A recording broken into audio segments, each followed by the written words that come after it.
আসসালামু আলাইকুম প্রিয় দর্শক, বেশ কিছুদিন আগে আগে মানে এই গভর্নমেন্ট আসার আগে মানে অন্তর্বর্তীকালীন সরকারের যে সময়টা ছিল সেই সময়ে ডক্টর ইউনূসের কর্মকাণ্ড সম্পর্কে বলতে যেয়ে একটা টকশোতে মানে একটা টেলিভিশন টকশোতে আমি একটা মন্তব্য করেছিলাম।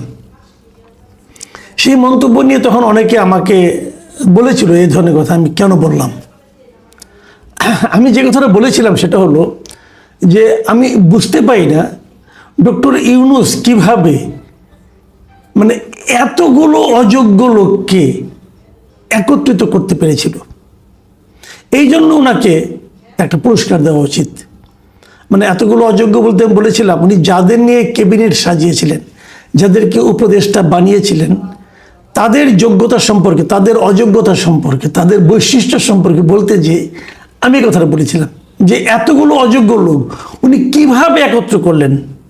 মানে আপনাকে যদি কিছু লোককে একত্র করতে বলা হয় যে সবগুলো অযোগ্য লোককে তুমি একত্র করো, আপনি কিন্তু 2-3টা করার পর পাবেন না। এত অযোগ্য লোক পাবেন কোথায়? কিন্তু উনি পেরেছিলেন, ওনার সেই দক্ষতা ছিল। তো এটা যখন আমি বললাম, কেউ কেউ হাস্যরস করেছেন, কেউ কেউ বলেছেন আমি নাকি একেবারে অতি সরলীকৃত মন্তব্য করেছি। এবং এখন এসে গত কয়েকদিন ধরে যা দেখছি, আমার কাছে মনে হচ্ছে আসলে আমি একটু কম বলেছিলাম। শব্দটা ভুল ছিল, অযোগ্য এই শব্দটা ভুল ছিল। আমার অযোগ্য বলা ঠিক হয়নি। আমার বলা উচিত ছিল যে এতগুলো ভণ্ড লোককে উনি কি করে একত্রিত করেছিলেন। মানে এরা এক একজনের চেয়ে বড় ভণ্ড, এরা এক একজনের চেয়ে বড় দুর্নীতিবাদ ছিল। উদাহরণ দিচ্ছি আপনাকে, আপনারা নিশ্চয়ই খেয়াল করেছেন গত কয়েকদিন ধরে কয়েকজন উপদেষ্টা, বেশ কয়েকজন উপদেষ্টা, আপনার ব্রিগেডিয়ার সাখাওয়াত হোসেন, তারপরে আপনার নূরজাহান ফরিদা আক্তার, তারপরে আপনার ডক্টর আসিফ নজরুল, তারপরে তৌহিদ হোসেন, এরা সব উপদেষ্টা ছিলেন। কিন্তু এই উপদেষ্টারা বিভিন্ন সময়ে নানা রকম কথা বলতেছেন। তারা কথা বলতেছেন কি নিয়ে? তারা কথা বলতেছেন ওই সময় শেষ দিকে এসে যে যুক্তরাষ্ট্রের সঙ্গে যে বাণিজ্য চুক্তি হয়েছে এটা নিয়ে কথা বলছেন। এবং কেউ কেউ বলছেন এটা নাকি একটা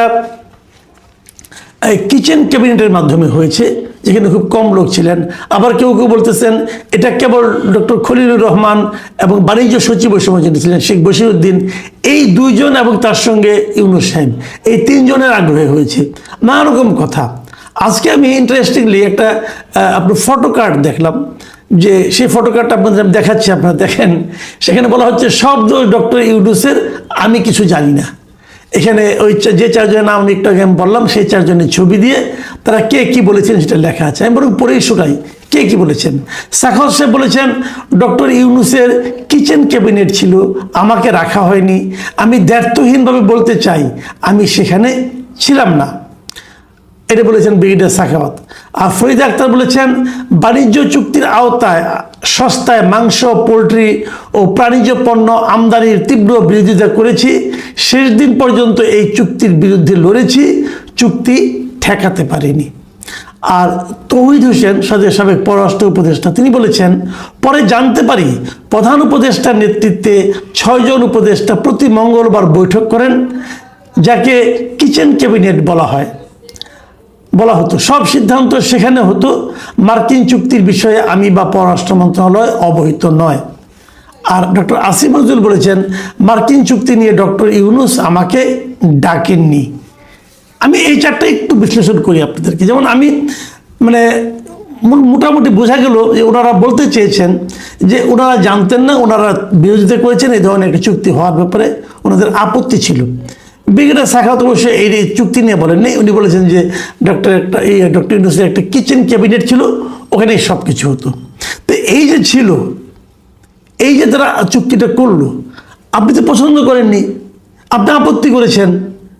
তো আপত্তি কথাটা প্রকাশ করলেন না কেন?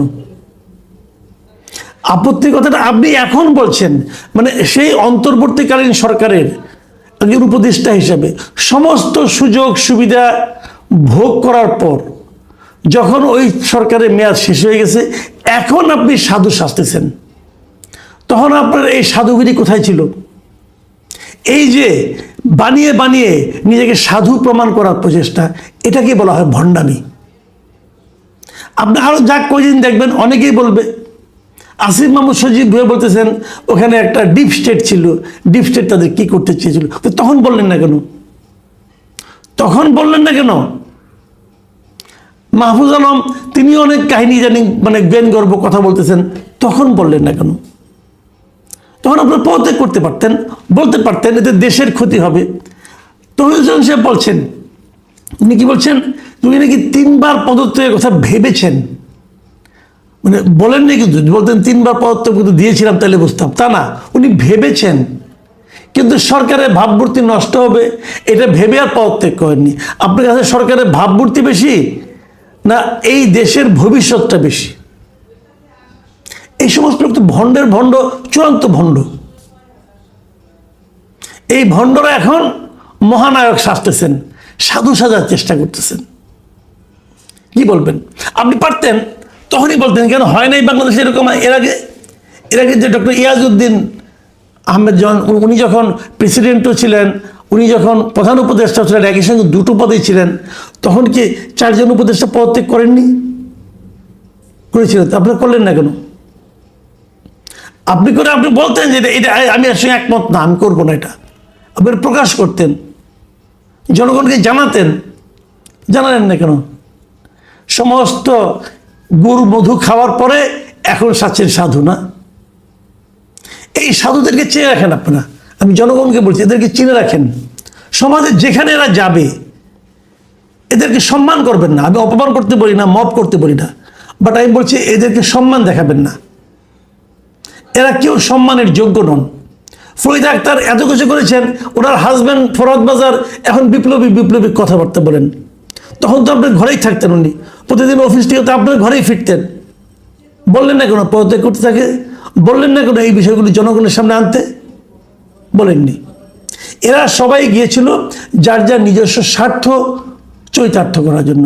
দেখেন, সবারই কিন্তু মানে আপনার অভিযোগের তীর কিন্তু একজনের দিকে, সেটা হল ডক্টর খলিলুর রহমান। এই খলিলুর রহমানই এই চুক্তিটা সম্পাদন করেছে।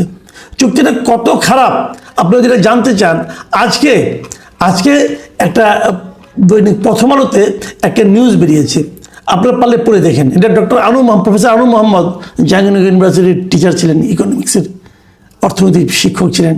তিনি একটা লেখা লিখেছেন, আপনারা পারলে একটু পড়েন। এই লেখাটা শিরোনামটা খেলে আমি পড়ে শোনাই। শিরোনামটা হলো, যুক্তরাষ্ট্রের সঙ্গে এমন চুক্তি করার মতো দেশ খুঁজে পাওয়া কঠিন। উনি বলেছেন যুক্তরাষ্ট্রের সঙ্গে যে চুক্তিটা আমাদের হয়েছে, এ ধরনের একটা চুক্তি করার মতো দেশ এই পৃথিবীতে আর দ্বিতীয়টা পাওয়া যাবে না। একমাত্র বাংলাদেশই এরকম আহাম্মক বলেন, আত্মসম্মানহীন বলেন, অথবা দালাল টাইপের লোক বলেন, বোধহয় আর পৃথিবীতে কোথাও নেই। এবং সেই দালাল গোষ্ঠীর শিরোমণিকে ডক্টর ইউনূস, ডক্টর খলিল এবং শেখ বশির, এই 3 জনের যৌথ প্রযোজনায় এই চুক্তিটা হয়েছে। শেখ বশিরকে চিনলেন তো, আকিব সাহেবের ছেলে। তো এরা হলেন গিয়া আমাদের দেশটাকে এত অপমান করার জন্য, এত গোলামির নাক পাশে আবদ্ধ করার জন্য নটের গুরু। এই নাটের গুরুরা এই কাজগুলি করেছে।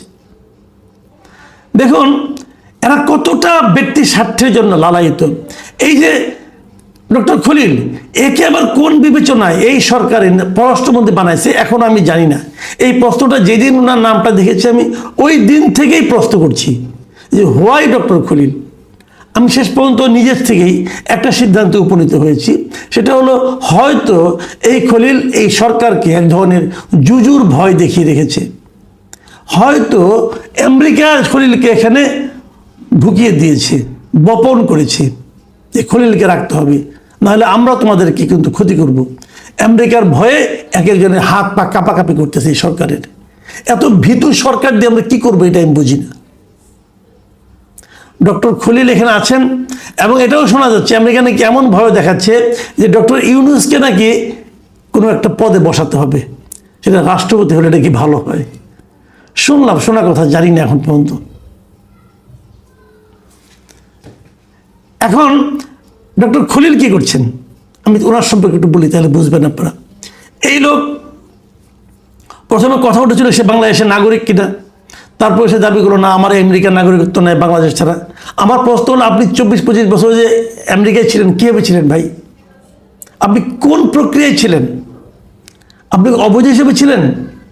তার মানে আমেরিকায় আপনার থাকার ব্যবস্থা আছে, আপনি যে কোনো সময় চাইলেই আমেরিকায় গিয়ে থাকতে পারবেন, আপনার গ্রিন কার্ড আছে, অত অন্য কিছু আছে। তো যে লোকের বিদেশে থাকার ব্যবস্থা আছে সেই লোককে দেশের মন্ত্রী বানানো হয় কোন বিবেচনায়? এটাও আমি বুঝি না। আমি কিন্তু শুরুর থেকেই বলে আসছি যে দ্বৈত নাগরিকত্ব যাদের আছে এবং যাদের বিদেশে বৈধভাবে থাকার সুবিধা আছে, তাকে দেশের কোনো নীতি নির্ধারণী পদে রাখা উচিত না। এটা আমি একদম শুরুর থেকে বলে আসছি, উচিত না। এদেরকে আপনি বিপদের সময় কাউকে পাবেন না। এই আশিক চৌধুরী একজন বিডার চেয়ারম্যান বানিয়ে রাখছেন, সে তো যুক্তরাজ্যের নাগরিক ভাই। একটা বিদেশি নাগরিককে আপনি আমাদের এখানে বানিয়ে রাখছেন কেন? সে কি বিদেশি বিনিয়োগ এ পর্যন্ত আনতে পারছে? কি আনতে পারছে দেখাক না। তাকে এনে এখনো পালতেছেন। অন্তর্বর্তীকালীন সরকারের বপন করে দেওয়া বৃক্ষ বড় হচ্ছে।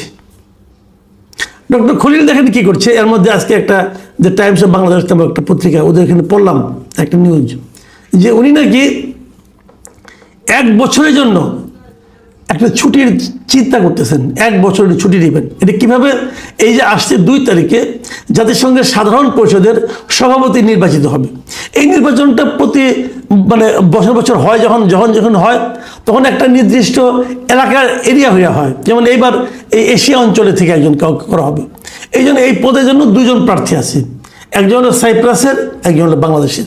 বাংলাদেশ থেকে প্রার্থী করা হয়েছে পররাষ্ট্রমন্ত্রী খলিলুর রহমানকে। আর সাধারণ পরিষদের এই যে পদটা, সভাপতির পদটা, এটা কিন্তু অনেকে সার্বক্ষণিক হয়, অনেকে খণ্ডকালীন করে। মানে উনি পররাষ্ট্রমন্ত্রীর দায়িত্ব পালন করবেন, আবার যখন অধিবেশন হবে তখন ওখানে যাবেন, এরকম হয়। উনি নাকি 1 বছরের জন্য ওখানে পূর্ণ স্থায়ীভাবে থাকতে চান, ওখানে থাকবেন। তার মানে এই সময়টা উনি এখান থেকে ছুটি নিয়ে যাবেন অথবা নিয়ে যাবেন। কি বলবো, আমার হাসি উঠে। মানে উনি গাছেরটাও খাবেন, তলারটাও করাবেন, এবং আমাদের সরকার সেটা হাসির মুখে মেনেও নেবেন বলে ধারণা করা হচ্ছে। আর এই নির্বাচনে সাইপ্রাস যারা মেম্বার দেশ তারাই কিন্তু এটা ভোট দেয়, এবং এটাতে আমাদের বিজয়ের সম্ভাবনা একটু আছে।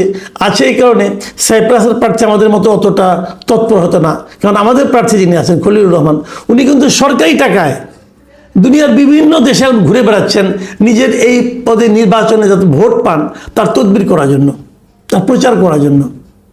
ধরা যাক ভোটে উনি জিতলেন, এই যে জিতলেন এতে আমার লাভ কি? আমার দেশের লাভ কি? ঠিক আছে, কূটনৈতিকভাবে আমরা বলতে পারবো যে সাধারণ পরিষদের চেয়ারম্যান হয়েছি আমি। আরে ভাই, সাধারণ পরিষদের চেয়ারম্যান গত বছর কে ছিল আপনি জানেন? আমি দর্শক আপনাকে বলছি, জানেন আপনি? তার আগের বছর কে ছিল আপনি জানেন? তার আগের বছর কে ছিল জানেন? সাধারণ পরিষদের চেয়ারম্যান হলেই কে, না হলেই কি, এতে আহামরি কিছু হয় না। কিন্তু এটা হওয়ার জন্য বিভিন্ন দেশে ডক্টর খলিল যে এখন ঘুরে বেড়াচ্ছেন, এক দেশ থেকে আরেক দেশ, আরেক দেশ থেকে আরেক দেশ ভোট প্রার্থনার জন্য। কার টাকায় ঘুরছেন? ওনার ব্যক্তিগত টাকায় না দেশের টাকায়? দেশের টাকায় উনি ঘুরছেন। উনি টাকাটা, দেশ ওনাকে টাকাটা কেন ওনার জন্য ব্যয় করছে? আমরা তা, এটা তো আমাদের টাকা। আমার এখানে 1 টাকা হলেও আছে, অথবা 1 পয়সা হলেও আছে। আমি তো 1 পয়সার দাবি ছাড়বো না। কেন? আমরা কেন অর্থ দিয়ে একটা লোকের ব্যক্তিগত প্রাপ্তি অপ্রাপ্তির পেছনে ব্যয় করছি? একই কাজ করছিল ডক্টর ইউনূস। কি একটা নাম না জানা পুরস্কার, যে পুরস্কারের কোনো বাপ মা নাই, ওরকম একটা পুরস্কার নেওয়ার জন্য লন্ডনে বিশাল লট বহন নিয়ে চলে গেছিল। আমাদের টাকা। উনি যে কক্ষে থাকতেন, ডক্টর ইউনূস নিজে যে রুমটায় ছিলেন একটা হোটেলের, সেই রুমের ভাড়া ছিল 10 লক্ষ টাকা প্রতি রাতে, একটা রুমের ভাড়া। তো ভাবুন একবার, মানে আমার টাকা কিভাবে এই সমস্ত চোরটারা খায়, আপনার টাকা কিভাবে এরকম ভণ্ডরা খায়, আপনার টাকা কিভাবে এরকম বাটপাড়া অপচয় করে। কেউ কিছু বলবেন না? আমি সরকারের আচরণে হতাশ হয়ে যাচ্ছি। সরকার কেন এই সমস্তকে অনুমোদন দিচ্ছি? কেন এই সমস্ত আশকারা দিচ্ছি? কেন ডক্টর খলিলকে এইভাবে সরকারের টাকা খরচ করে তার নির্বাচনী প্রচারণার জন্য ব্যয় করতে দিচ্ছি? কেন? আবার তাকে 1 বছরের ছুটিও দেওয়া হবে, তারপরে ওটা শেষ করে এসে উনি আবার পররাষ্ট্রমন্ত্রীর দায়িত্ব নেবেন কেন? উনি ছাড়া আর লোক নাই। ওনাকে নিয়ে সরকারের কি লাভ হচ্ছে? বরঞ্চ আপনি নির্বাচনটাকে ওনাকে নেওয়ার মাধ্যমে আপনি প্রশ্নবিদ্ধ করে দিয়েছেন। আপনাদের এই বিশাল বিজয় সেটাকে প্রশ্নবিদ্ধ করে দিয়েছেন।